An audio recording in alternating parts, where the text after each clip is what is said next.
যেমনটা এরই মধ্যে দর্শক আমরা জানি যে ভারত পাকিস্তানের যে সংঘাত সেটি নিয়ে এরই মধ্যেই কিন্তু ভারত দাবি করছে তারা সন্ত্রাস বিরোধী অভিযান চালিয়েছে এবং পাকিস্তান এটাকে বলছে যে এক ধরনের যুদ্ধ ঘোষণা করেছে ভারত তাদের বিরুদ্ধে।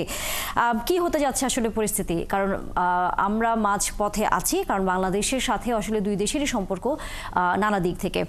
এই ধরনের উত্তেজনা আমাদেরও দেশে কি ধরনের প্রভাব পড়ে আমরা একটু সেটা নিয়ে আলোচনা করব। যুক্ত আছেন আমাদের সাথে কথা বলবার জন্য বিষয় নিয়ে আন্তর্জাতিক সম্পর্ক বিশ্লেষক এবং জগন্নাথ বিশ্ববিদ্যালয়ের শিক্ষক ডক্টর মেজবাউল আজম। অসংখ্য ধন্যবাদ মেজবাউল আজম যুক্ত হয়েছেন এবং সময় দিয়েছেন। স্বাগত আপনাকে সংবাদ সংযোগে। নিশ্চয়ই আপনিও আসলে কম বেশি অন্য সাধারণ মানুষের মতোই এই ভারত এবং পাকিস্তানের মধ্যে যেই ধরনের সীমান্তবর্তী অবস্থায় সংঘাত চলছে খবর রাখছেন। আপনার দৃষ্টিতে এইটি যদি ভারতের কথা আমরা বলি, তারা বলছে অ্যান্টি টেরোরিজম স্ট্রাইক, সন্ত্রাস বিরোধী অভিযান, আর পাকিস্তান বলছে এক ধরনের যুদ্ধ। আপনার আসলে দৃষ্টিতে এটি অবস্থানটা আসলে কি? জি জি, ধন্যবাদ আপনাকে। আমাকে শুনতে পাচ্ছেন? জি আচ্ছা, জি, ধন্যবাদ আপনাকে। দেখুন, পাকিস্তান আর ভারতের মধ্যে একটা অবস্থানগত একটা পার্থক্য তৈরি হয়েছে। পাকিস্তান বলছে যে এটি পাকিস্তানের উপর একটা হামলা চালানো হচ্ছে, অ্যাগ্রেসিভ মুডে ভারত এই হামলাগুলো চালাচ্ছে। আর ভারত বলছে যে তারা সন্ত্রাসীদের ঘাঁটি আসলে ধ্বংস করছে। এই দুইটা বিপরীতমুখী অবস্থানে আপনার আন্তর্জাতিক সম্প্রদায়ের এখানে অবস্থানটা কি এটা সুস্পষ্ট হয়েছে মূলত ডোনাল্ড ট্রাম্পের একটি বক্তব্যের মধ্য দিয়ে। তিনি বলছেন যে তিনি বলেছেন যে এই হামলা হচ্ছে লজ্জাজনক। আবার তুরস্ক আবার পাকিস্তানকে সাপোর্ট করেছে, আবার চায়না এটাতে উদ্বেগ প্রকাশ করেছে, এবং ইসরায়েল আবার সরাসরি ভারতকে সাপোর্ট দিয়েছে।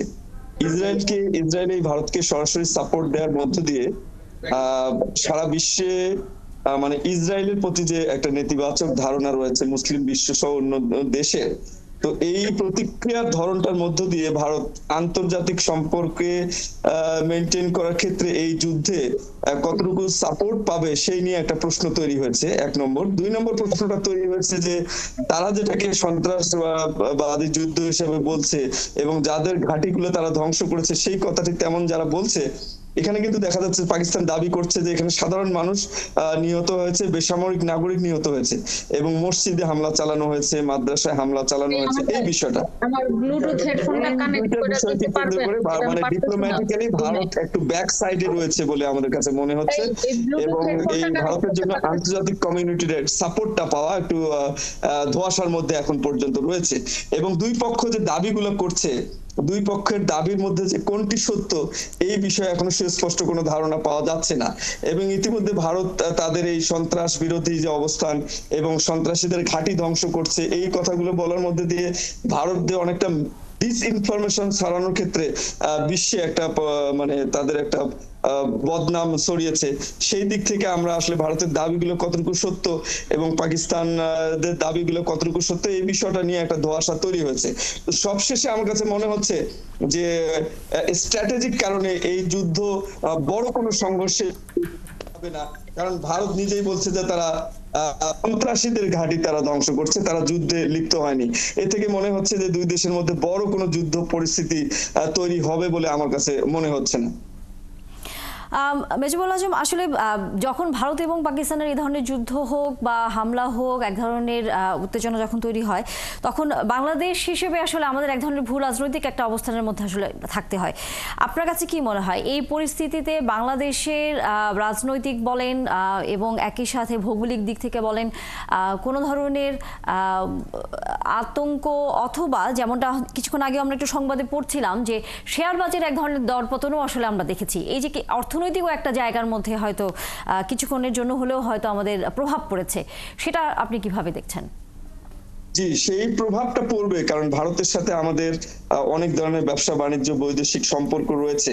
তো যুদ্ধের কারণে ভারতের এই বিষয়গুলো যখন ক্ষতিগ্রস্ত হবে, ভারতের অর্থনীতিতে যখন এটা প্রভাব পড়বে, তার নরমালি কিছুটা প্রভাব বাংলাদেশে পড়বে, বাংলাদেশের অর্থনীতিতে এবং শেয়ার বাজারে তো এটার উপর ন্যাচারালি একটা প্রভাব পড়ে।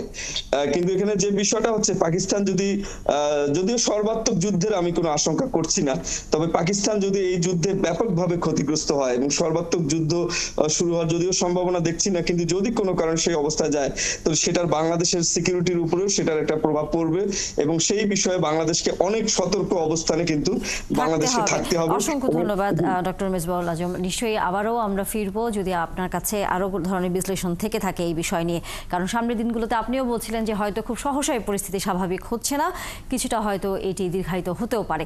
ধন্যবাদ আপনাকে এখনকার মতো।